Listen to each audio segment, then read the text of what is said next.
when we do the Otaku Spirit Anime Cast previews for each season, one of the things that we like to jump on at the very end of our episode is what series is going to be the gem. We always kind of do this little prediction of what series will end up being that gem of that season.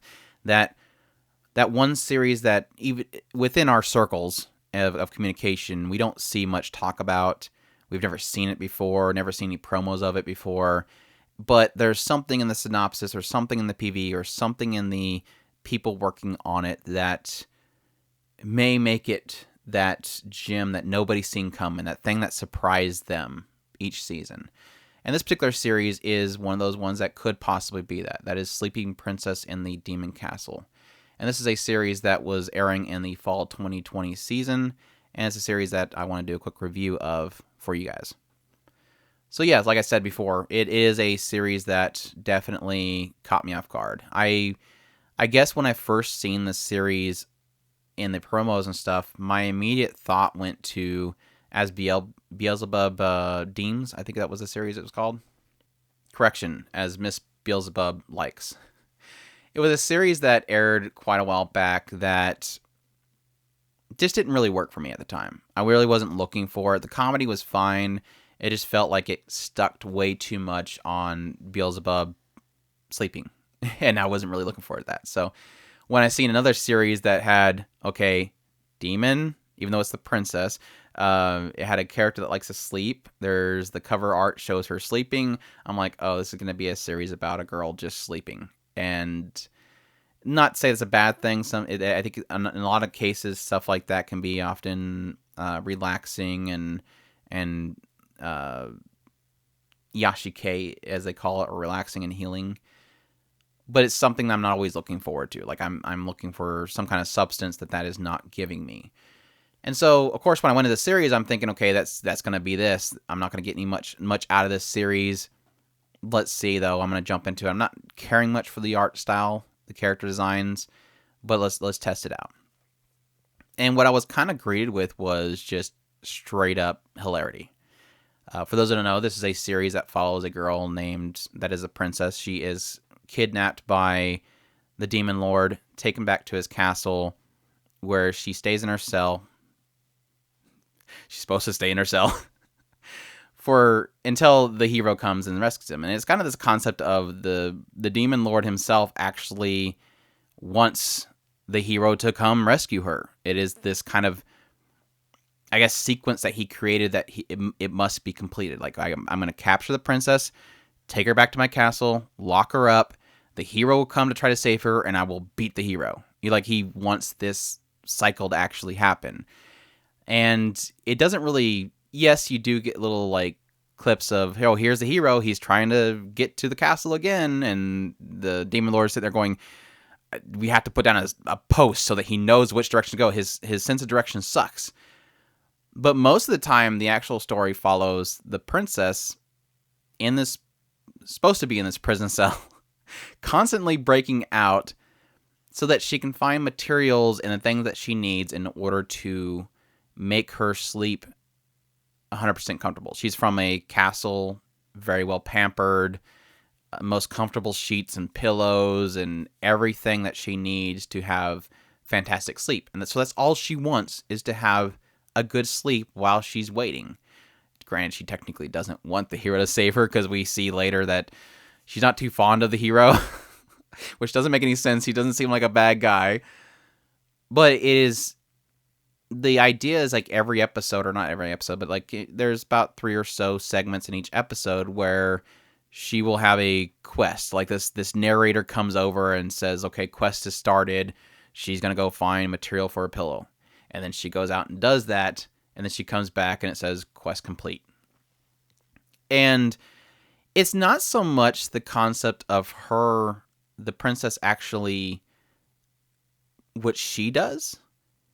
It's more hilarity in the fact that how the people in the demons and whatnot in the demon castle respond to it. That is where this becomes actual comedy gold. It is a series that every single episode I was laughing out loud continuously because of the idea of their response to what she's doing. Granted, it is also kind of fun in the aspect that the princess herself is very, I wouldn't say she's heartless. She's just kind of clueless to how heartless she is. So if she sees, okay, I need a blanket, and this blanket, this kind of blanket-looking demon goes flying by, she thinks, oh, well, I can use that for my blanket. Let me go do that. And then she goes and gets scissors and cuts this demon in half, which is absolutely brutal to anybody in that castle. They're like, holy crap, she just killed that guy. It is completely oblivious to her. She's like, okay, cool, I'm going to sleep tonight. And again, that's the concept of what makes it so great. It is this idea of kind of the entire castle is the straight man to her absurd things that she's doing to them. And you have these moments every now and then when somebody kind of acknowledges the fact that that room, her prison, which is supposed to be a prison, is completely decked out or has a ton of material in it or something like that. And they're going, why the heck does she have this? How does she keep escaping? What is she going to do when she escapes? Is she going to fall into the lava again? All those kind of things become the comedy of the series, and it works so well. Again, not even a single episode that I felt that it was a complete waste. Even the segments where they did kind of follow the hero, it was still funny. Just to kind of get an example, one of my favorite moments of the series, I don't want to give off all the jokes, is because that would kind of ruin the punchlines to everything. There's one that I will bring up, and it was my favorite moment in the entire series, and that was a moment where another, basically Hades, like this other demon lord that was supposed to be the demon lord, like a brother or something like that, captures the princess, takes him back to his castle, and locks her up there. And then later on gets on this kind of communication to the demon lord and kind of is talking about, I want the throne, basically. And as they're communicating through this kind of video chat magic or whatever, the side with the demon lord watching this other guy noticed that the princess is tugging and ripping at his this other guy's clothing. And so you have this kind of moment of like, they all know what she's capable of, and they're all not wanting him to notice the fact that she's sitting there just ripping at his clothing as he's talking to them in this video chat. So it's that kind of stuff that is absolutely comedy gold, and Sleepy Princess just pulls it off in spades. And like I said, it was a series that I wasn't really thinking was going to be on my radar. It was a series that I thought was going to be a throwaway, just fluffy sleeping girl Iyashike kind of stuff. It turned into a full-on comedy that I just think is an absolute gem of 2020 and the fall season. So if you're looking for a solid comedy, definitely check out Sleepy Princess.